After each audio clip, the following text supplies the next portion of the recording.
नमस्कार मित्रांनो, लग्नानंतर होईलच प्रेम या मालिकेच्या येणाऱ्या पुढील भागात आपल्याला पाहायला मिळते की नंदिनीने आता जीवासाठी जे आहे ते जेवण पाठवलेलं असतं.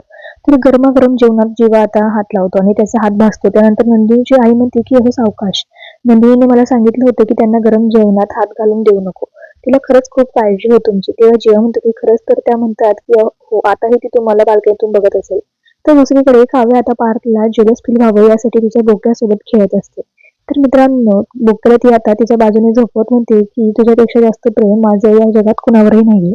आजपासून तू आणि मी आपण दोघंही या बेडवर झोपायचं. तर आता पार्थ हा सगळा प्रकार बघतो. त्यालाही खूप जेलस फील होतं. काव्य आता पार्थला बघून मनातल्या मनात हसू लागते आणि म्हणते की मला माहिती तुम्हाला जेलस फील होतं.